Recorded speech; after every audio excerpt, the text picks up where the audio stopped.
এবং এইগুলা শেখ হাসিনা করেছেন, আমরা এইগুলা করতে রাজি নই। শেখ হাসিনা যে কাজগুলি করেছেন এইগুলাকে আমরা এক্সাম্পল হিসাবে কোথাও বলতে রাজি নই, কারণ এইগুলি রিজেক্টেড বাই দ্য পিপল। এই জন্য আমরা কোনো বিচারকে যেন তেন ভাবে করতে চাই না। Justice হারিড, justice বাড়িড, justice delayed, justice denied. পুলিশের পিআরবি যদি সংশোধন করতে যায় এটা 5 বছর লাগবে। সিআরপিসি, পেনাল কোড, এই দুটা এবং এভিডেন্স অ্যাক্ট, এই তিনটাকে যদি হাত দিয়ে সংশোধন করতে যায়, বিচার বিভাগ সংশোধন করতে গেলে, তাইলে এইটা তিনটাতে হাত দিলে লাগবে 10 বছর কমপক্ষে। তো এই যেগুলি উনি হাত দিচ্ছেন এগুলি আদৌ অবাস্তব জিনিস। এটা 2-3 গভর্নমেন্ট লাগবে। উনি গ্রামীণ এমপ্লয়মেন্টের বিজনেস বুঝেন, উনি স্টার লিঙ্কের বিজনেস করবেন, তো গ্রামীণের 660 কোটি টাকা মাফ করে দিবেন। 29 সাল পর্যন্ত গ্রামীণ ব্যাংকের কোনো থাকবে না, এই কর রিয়াত পাবেন, কর থাকবে না, কর মওকুফ। এইগুলো হচ্ছে ডক্টর ইউনূস সাহেবের কাজ। তো উনি বেসিক্যালি উনি রাষ্ট্রও বুঝেন না, উনি সরকারও বুঝতে চান না, উনি বুঝতে চান ওনার নিজস্ব প্রফিট। পুলিশ আমাদের আমাদের সব ধনী মানুষের সন্তানরা যে পুলিশে চাকরি করে না এমন না, কিন্তু ধনী মানুষের সন্তানরা ধনী গরিব মিলিয়ে বিসিএস এ যায়, আর গরিব মানুষের সন্তানরা হচ্ছে কনস্টেবলের চাকরি করে, কনস্টেবল থেকে প্রমোশন পেয়ে এসআই হয়, এসআই হয়। আপনি জিজ্ঞেস করেন যে উনি তো মাঠ প্রশাসনে ছিলেন, কি বলে শহীদ ভাই তো মাঠ প্রশাসনে ছিলেন। অনেক গরিব মানুষের বাচ্চারা কনস্টেবলের চাকরি করে এএসআই হয়, একটা হাবিলদার হয় প্রমোশন পেয়ে। তো এই লোকগুলি মিসিং, এই লোকগুলির দায়িত্ব রাষ্ট্রের। এই লোকগুলি কোথায় আছে, কেমন আছে, কিভাবে আছে, এইটা ডিক্লেয়ার করা ওর রাষ্ট্রের দায়িত্ব। আমি মনে করি তাই যে বিএনপি যদি, আমি মনে করি যে বিএনপি যদি রাষ্ট্র ক্ষমতার দায়িত্ব পায়, তাহলে ঠিক যেমনি এই জুলাই আগস্ট এবং গত 12 বছর যারা ইলিয়াস আলী, চৌধুরী আলম, যাদেরকে গুম হয়েছে, এইগুলার যেমন সঠিক বিচার করার জন্য আমি মনে করি তো আরো তো 3-4টা ট্রাইব্যুনাল হওয়া উচিত। এক, এবং এমনকি প্রতি জেলায় জেলায় ডিসি কে, সরি, যে ডিস্ট্রিক্ট জেলা জাজকে বলে দেওয়া যেতে পারে যে এই একই সাথে তিনি জেলা জাজ, একই সাথে তিনি দায়রা জজ। তো জেলা জজকে তো বলা যেতে পারে যে আপনার অধীনে একজন অ্যাডিশনাল ডিস্ট্রিক্ট জাজকে দিয়ে একটা ট্রাইব্যুনাল ফর্ম করে দেন। প্রতি জেলায় একটা ট্রাইব্যুনাল হইতে পারে প্রকৃতপক্ষে বিচার চাইলে। এখন এই গভর্নমেন্ট বিচার চায় যে এইটা মুখে চায়। আপনি কি শুনেছেন আজ পর্যন্ত একটা ট্রাইব্যুনাল দিছে এবং ওইখানে যে জামায়াতে ইসলামের যে যুদ্ধাপরাধীর অভিযোগে অভিযুক্ত যারা ছিলেন তাদের যে কি বলে যে তাদের ডিফেন্সে যে লয়ার ছিলেন তাজুল, তাকে বলা হচ্ছে তিনি প্রসিকিউটর হবেন, চিফ প্রসিকিউটর, কিন্তু কোনো অগ্রগতি তো আমরা দেখছি না। এবং আমি শুনতে পাচ্ছি যে অনেকেই বলেন যে চিফ প্রসিকিউটর সাহেব একজন ধনী মানুষের রূপান্তরিত হয়েছে ইতিমধ্যে। তো এই জন্য আমি আপনাকে বলছি যে প্রকৃতপক্ষে যদি কেউ বিচার করতে চান তাহলে আমার মনে হয় প্রতি জেলায় একটা করে ট্রাইব্যুনাল হয়ে যেতে পারে। ওয়ান নাম্বার 2 হচ্ছে আমাদের ইয়াতে সেন্ট্রালি আরো 2টা বা 3টা ট্রাইব্যুনাল গঠন করা যেতে পারে।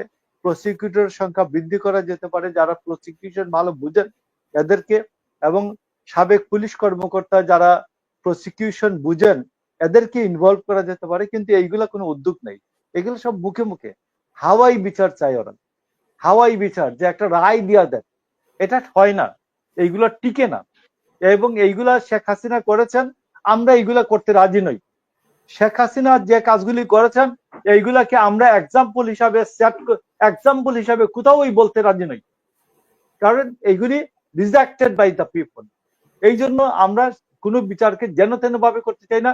Justice হারিড, justice বাড়িড, justice delayed, justice denied. বিচার বিচারের মতো চলবে।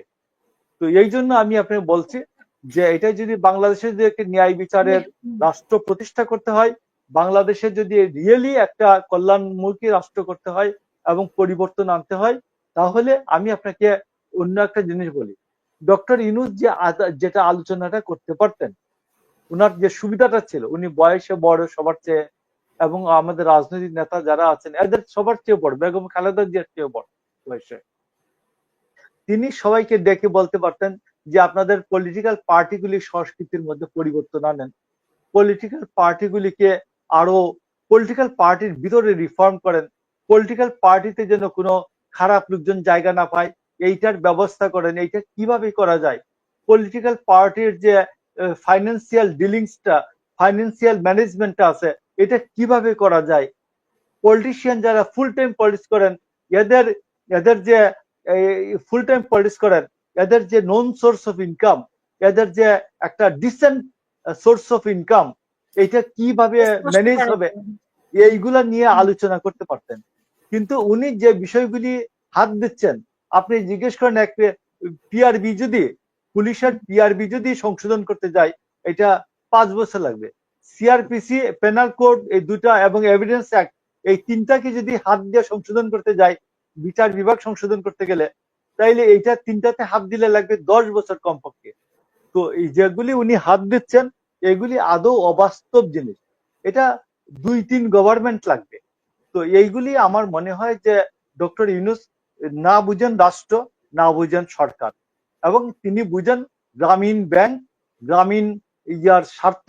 আপনি দেখবেন উনি গ্রামীণ এমপ্লয়মেন্ট করেছেন, উনি একটা উত্তরায় নার্সিং কলেজ করেছেন, যেখান থেকে নার্স উৎপাদন হবে। আমি শুনেছি গতকালকে একজন বলল ওইখানে বিভিন্ন কলেজে নার্স যারা আছে এদেরকে ভর্তি করা হচ্ছে, নতুন করে সার্টিফিকেট দেওয়া হচ্ছে, দিয়ে এদেরকে এক্সপোর্ট করা হবে জাপানে এবং বিভিন্ন দেশে। কথাটা শুনবেন, এরা অলরেডি নার্স, কিন্তু তাদেরকে আবার ডিগ্রি দেওয়া হবে গ্রামীণ নার্সিং কলেজে, এবং তারা এটা করবেন। উনি গ্রামীণ এমপ্লয়মেন্টের বিজনেস বুঝেন, উনি স্টার লিঙ্কের বিজনেস করবেন। তো গ্রামীণের 660 কোটি টাকা মাফ করে দিবেন, 29 সাল পর্যন্ত গ্রামীণ ব্যাংকের কোনো ইয়া থাকবে না, এই কর রিয়াত পাবেন, কর থাকবে না, কর মওকুফ। এইগুলো হচ্ছে ডক্টর ইউনূস সাহেবের কাজ। তো উনি বেসিক্যালি উনি রাষ্ট্রও বুঝেন না, উনি সরকারও বুঝতে চান না, উনি বুঝতে চান ওনার নিজস্ব প্রফিট। তো এইরকম একটা মানুষকে, না না, এইরকম একটা মানুষকে আমি আপনাকে বলি, খুব আশ্চর্য হই, এইরকম একটা মানুষকে বাংলাদেশের মানুষ অনেকেই, আমরাও আমাদের অনেকেই মহামানব মনে করতাম। আসলে এটা একটা কাগজের মহামানব। এটাকে ঠুকা দিলেই, মানে এটা কুতা দিলে এটা ছিদ্র হয়ে যায়, এটা কাগজের বাঘের মতো।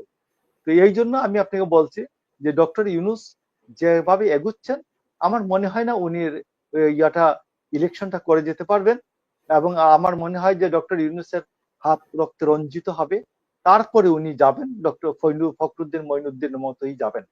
তবে আমি প্রত্যাশায় বুক বাঁধতে চাই যে ডক্টর ইউনূসের হাত আমাদের রাজনৈতিক কর্মীদের রক্তে রঞ্জিত না হোক, ডক্টর ইউনূসের জেলখানায় যেন কোনো নির্দোষ মানুষ না যায়, এবং উনি যে কাজটি করেছেন, যে ইয়াতে কি বলে আপনার ঈদগায়, আপনি দেখছেন যে পুরান ঢাকার অনেক মহিলারা নামাজ পড়তে আসছিল, বললো আমাদেরকে 1 ঘন্টা ধরে আটকে রাখছে, 1 ঘন্টা ধরে বেরোতে দিচ্ছে না, এবং ওদেরকে আটকে রেখে প্রধান উপদেষ্টার বক্তব্য শুনতে বাধ্য করা হচ্ছে। এটা কি গণতন্ত্র নাকি? এটা মানুষের অধিকার, আপনার বক্তব্য শুনতে আমাকে বাধ্য করবেন? তো এই জন্য আমি বলছি যে বাংলাদেশের মানুষের ভাগ্য আল্লাহ যেন সুপ্রসন্ন করে দেন, এই প্রার্থনা রেখে আপনার এই অনুষ্ঠানের শুভকামনা, সফল কামনা করে আমার বক্তব্য শেষ।